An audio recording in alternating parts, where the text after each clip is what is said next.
I want to start on these tariffs. The market is on track right now for its worst weekly performance since March of 2020. How do you continue to be an advocate for these tariffs, given the sell-off we're seeing, given that I have had every source on our show this morning say that these tariffs will be causing a recession in the United States? They don't know that yet. They don't know how long the tariff's going to be on. We've never done this before. We've never taken on the entire globe. Usually it's done in trade agreements with specific countries, such as NAFTA, which was Canada and Mexico, or a European Union situation. This is unique, over 60 countries. Now, there's two aspects to these tariffs. Number one is reciprocality against tariffs from one country to another based on products and services that are specific. So if you're charging a 20% tariff in India, it's going to be reciprocated in the United States. And those go away pretty quickly. That actually leads to fair trade. The more complex aspect of these negotiations are around the idea of trade imbalances. And so when you put on tariffs to try and fix trade imbalance, it's difficult because the largest economy on earth is the United States. So really you're starting a behemoth negotiation, and it's happening in every country. You highlighted Canada, but you might as well talk about Britain or even Switzerland, where I am right now, where they have over 30% tariffs imposed 48 hours ago. And so you can assume that behind the scenes are two spheres of negotiations. One is, let's try and reduce the imbalance of trade by buying more stuff from the United States. That's one signal. And the other, which is very easy to fix, is simply remove all tariffs. If you're going to have reciprocal tariffs at 20%, 30%, 40%, just get rid of them, bring them down to zero. But Kevin, as of this morning, with the 34% retaliatory tariff from China to the United States, we are not getting closer to free trade. We are just getting further into a trade war. No, China's a whole different story. This isn't about trade war with China. This is about leveling the playing field on a wide range of issues, including IP law, access to business, access to courts, being compliant with U.S. regulations on securities. There is a laundry list of grievances with China that have been around since they joined the WTO, and none of the administrations previously have ever dealt with China. So why are tariffs the right way? Dealt with for the first time. So this has nothing to do with just tariffs. I mean, right now I can't litigate. That's the tool that the administration is using. Why are tariffs the correct tool if, to your point, these have nothing to do with tariffs? What tool do you suggest they do when nothing else has worked? I'm not the president. It's not my job. Well, exactly. So let him do his work. China's different than all the other countries. But it's not China working, has to be dealt with. Look, I'm having lots of problems with China, as are millions of other companies in the United States that try to do business there. They do not play by the rules. They're going to have to start doing it pretty soon. That's a different conversation. You want to talk about the markets correcting? Yes, they are. By the way, markets correct every 18 months, up to 20%. You're watching it happen right now. It's not pleasant. You can't blame just the tariffs for this. These have been very expensive markets now for almost 18 months. Now they're having a correction. I think what matters is this a recession signal, yes or no?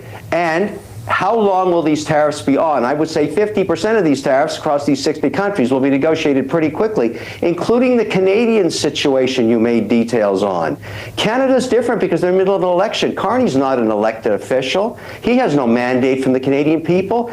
He's just an interim prime minister when they threw out Justin Trudeau a few weeks ago. He's got to get elected first, so he's going to say anything he possibly can to try and distract Canadian voters from the fact that his party bankrupt the country. 25% of Canadians live in poverty. They have had no GDP growth for 10 years. There's no investment capital in Canada anymore, and the dollar's lost 41% of its value. Canadians can't go to the United States because they can't afford it under Carney's leadership in his party. So those are different issues too. There's a lot of things going on at the same time.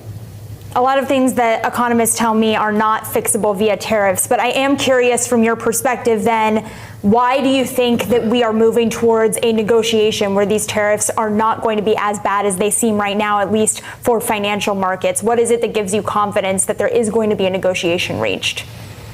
Because there's a good reason to do it. I mean, you got to distinguish the noise versus the signal. I've said this countless times about Trump. Let's take the Canadian situation, which we've been talking about. If you combine those economies, I'm not saying buying the country, but if you combine the economies, which seems impossible to do given the rhetoric and what's going on right now, but the truth is, the signal is it would be much stronger against China if there were no tariffs between Canada and the United States, and they had a common currency, and they protected the northern border, not the 49th parallel.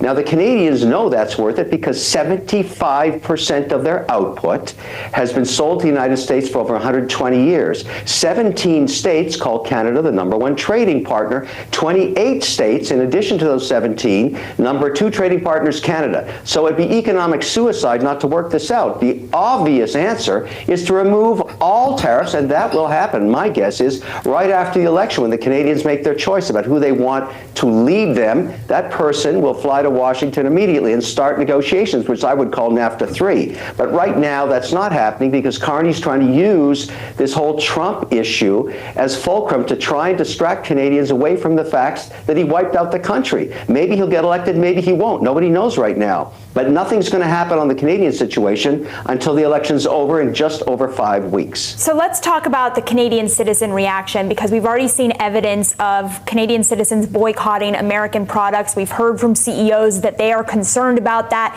even airline CEOs and the governor of New York being concerned about Canadians not wanting to travel to the United States.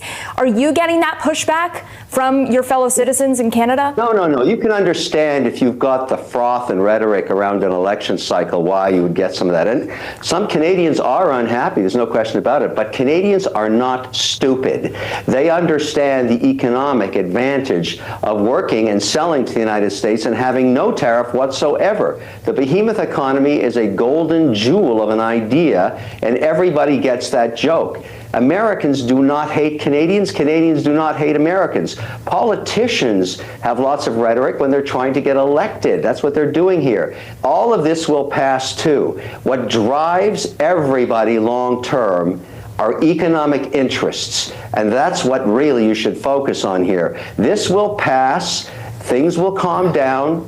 More rational minds will sit at a table across from each other in about 6 weeks in Washington and in Ottawa. More rational than the president? At the end of the day, the president's not an idiot either. Neither is Ludnick or Burgum or any of those people negotiating these deals right now. You have to look at the economic opportunity. They're not idiots.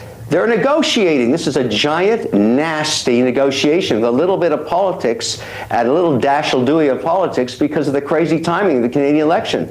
Trump has a 4-year mandate. At least 2 of them are in a majority situation. If he's going to do all this volatile stuff, which he's doing right now, he's got to do it now, because he may not have a majority mandate after the midterms. So that's why you're getting such an accelerated pace of policy.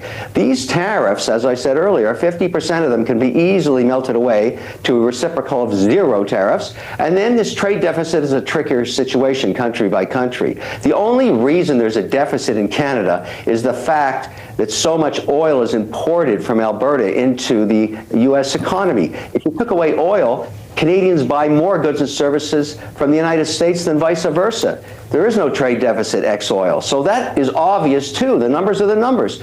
It will get resolved.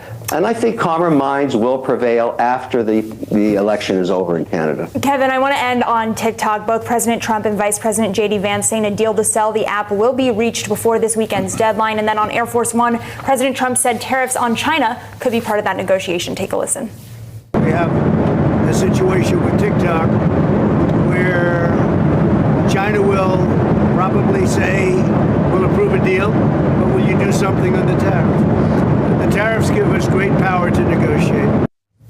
So if tariffs and TikTok are now getting tied by the president, where does that put your bid for TikTok in terms of your negotiation power? Where does your bid stand right now? Well, there's many bids. There's no question there's a deal for TikTok on the table, and that will get one thing with certainty. Tomorrow before midnight, an extension. My guess is 90 days. It'll be punted down the road because the details of the TikTok deal are very difficult. Let me explain 2 big issues. China has not said what they want to do yet. The current idea is to get a copy of the code and make an American version of it, and we're not sure that passes muster with the law. If you can download, anybody in America can go get the Supreme Court order. The top of page 5 makes it very clear you can't use the Chinese algorithm.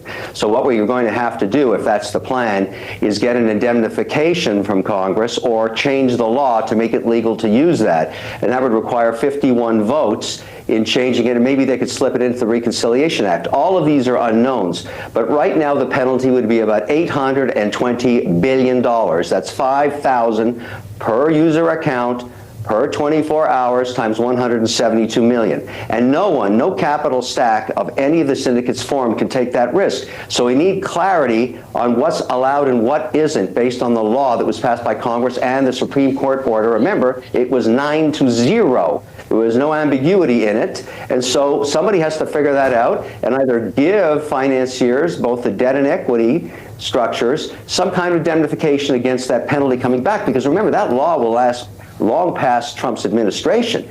So if you have an ambitious attorney general that perhaps is a Democrat, you'll get sued for $800 billion. Yeah. Nobody can afford that. So we got to solve that problem. We got to figure that out. So these are the things that we're going to have to get worked out in the next 90 days to get this deal done.